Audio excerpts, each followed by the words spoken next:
Welcome back, ladies and gentlemen. I'm Madals and this is DreamHack Valencia. It is Group Stage 2 and we are in the winner's game of Group F.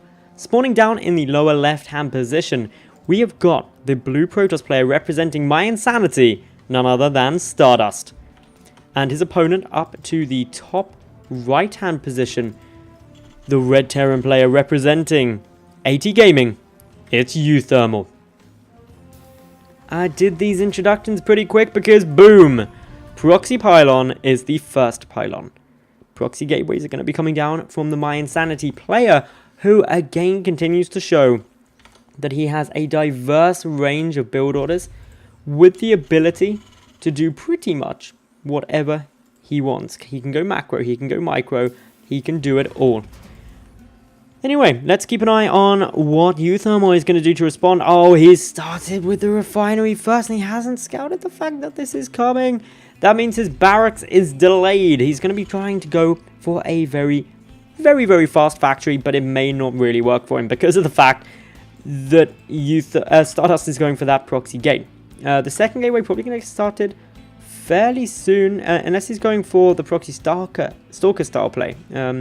Which he very well could be, considering he hasn't started up that second gateway yet. So Proxy Stalker probably going to be on the cards. Down comes an Assimilator. He's also got that pylon on its way out, so he can start up to Cybernetics Core.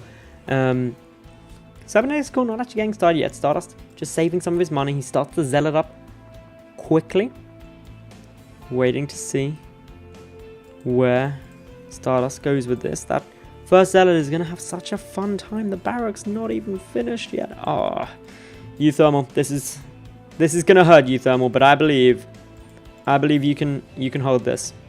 Stardust just checking. He goes, I see there you have no natural expansion. I wonder what you have planned. Down comes the SCV now. uThermal just gonna be checking around, going okay, making sure nothing's crazy is happening, making sure that there's no proxies or anything like that. But he's missed where it is. It's hidden over here. The SCV just chilling by, going, everything's fine in the world. Guess I'm quite happy. Zealot. Second Zealot on his way out. Still this damage going to be coming through. It's going to be very tense times at the moment. Up come these two Zealots now. Wandering forward. Going to go and look for a couple of Marines. The Marines are there. They're shooting away. Is uThermal going to realize? Yes, he does. He sees them coming. Backs away. Of course, two Zealots are pretty scary to try and deal with. There's a Hellion coming as well. That's going to help. But a Stalker already on its way. First SCV, the first casualty of this war, has been claimed by, of course, Stardust. Stardust adding in his second gas now. He's got Warp Gate tech coming through as well. The Stalker now here, and that's going to really help. The Hellion going to try and poke and prod and chip and chop away, burning these Zealots down as quickly as possible. The Stalker, of course, does have very good micro potential up against all of this, so it's going to be continuing on the damage. One of the Zealots very low. The second one could very well end up dying here. The Stalker, though, gains some nice damage too. Going to have to back out and just play things cautiously. Smart move by uThermal, repairing up that Hellion. This is actually genius for him. It buys him a bit more time and effectively means that he can get more units out into the field. Another Marine will die. These Stalkers still being microed exquisitely by Stardust, who continues on this damage. Takes down a few more SCVs. Wants to try and get that Hellion if you can. It's getting repaired up. Not going to die, and the Stalker actually gets trapped now. Bold move there, but the repair once more being incredibly useful for uThermal. Stardust now down to only one Stalker at the moment. Another one is still in production. Behind this, all Stardust has coming through is Warp Gate tech.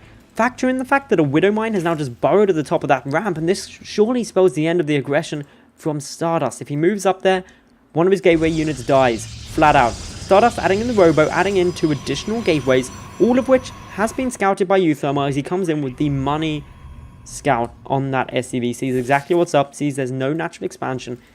And Stardust is therefore left to kind of decide how he wants to play this. He's got 130 odd minerals there. So can't really afford a Nexus as of yet. Going to come back to pick off this SCV, get any damage that can be done. Stardust also sticking in another proxy pylon. Wants to be playing this safe. For the moment, uThermal still doesn't really know where this is coming from, but he's pushing forward nonetheless. A couple of defensive movement now from Stardust, pulling back these Stalkers, doing things nice and safe. But uThermal, he defended off and fended off this aggression very nicely actually. If we look at the resources lost, Stardust has lost quite a bit more than uThermal did, and it was all down to that repair micro on the Hellion.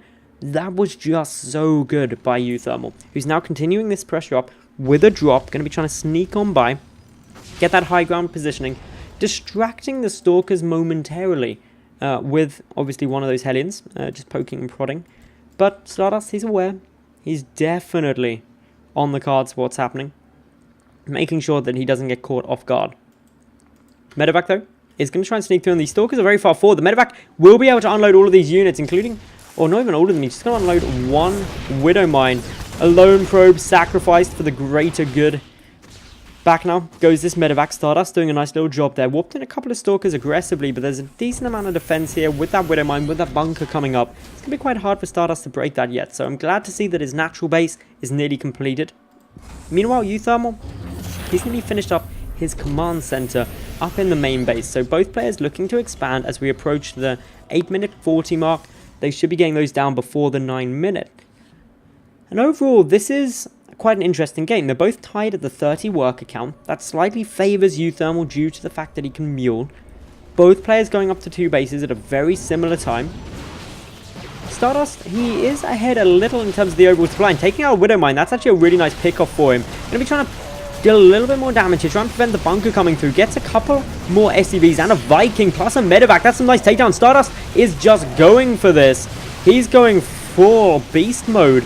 Takes down a Marauder, takes down a couple more, and because he's breached through there, GG is called, and Stardust, in a decisive move, is able to take game number 1 of this best of 3.